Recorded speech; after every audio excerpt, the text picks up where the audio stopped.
September 19 വിശുദ്ധ ജാനുവേരിയസ്. ഒരുവന്റെ നിരപരാധിത്വത്തിന് സാക്ഷ്യം നൽകാൻ ദൈവത്തിന് മാത്രമേ കഴിയൂ എന്ന വസ്തുത നമ്മെ ദൈവത്തിങ്കിലേക്ക് അടുപ്പിക്കും.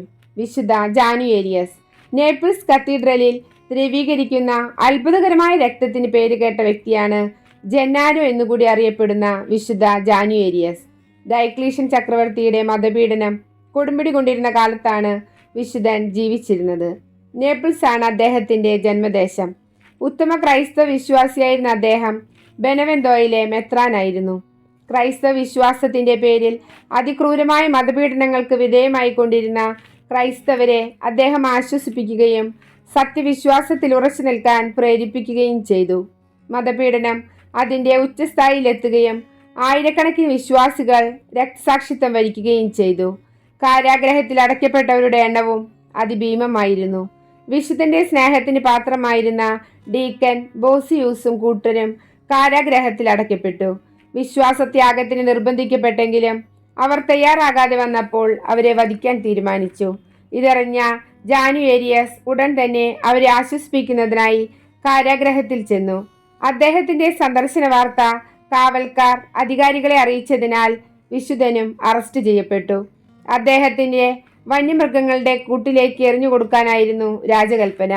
അതനുസരിച്ച് അദ്ദേഹം വന്യമൃഗങ്ങളുടെ മുന്നിലേക്ക് എറിയപ്പെട്ടെങ്കിലും മൃഗങ്ങൾ അദ്ദേഹത്തെ യാതൊരു വിധത്തിലും ഉപദ്രവിച്ചില്ല. കണ്ടുനിന്ന ജനങ്ങളെ ഈ സംഭവം ക്രിസ്തു മതത്തിലേക്ക് ആകർഷിച്ചേക്കുമെന്ന് ഭയപ്പെട്ട അധികാരി ഉടൻ തന്നെ ജാനുവേരിയസിന്റെ ശിരസ് ഛേദിക്കാൻ ഉത്തരവിട്ടു. അദ്ദേഹത്തിന്റെ ആത്മാവ് സ്വർഗത്തിലേക്ക് പറന്നുയർന്നു.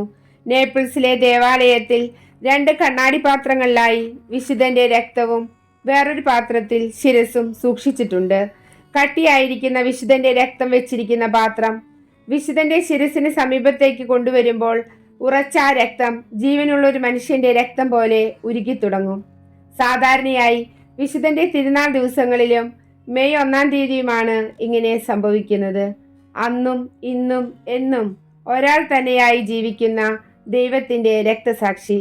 കാലങ്ങളും ദേശങ്ങളും അവസ്ഥകളും മാറ്റപ്പെട്ടാലും എന്നും ഒന്നുപോലെ നിൽക്കുന്ന സത്യദൈവത്തിന് ഇതിൽ കൂടുതൽ തെളിവുകൾ എന്തിന്?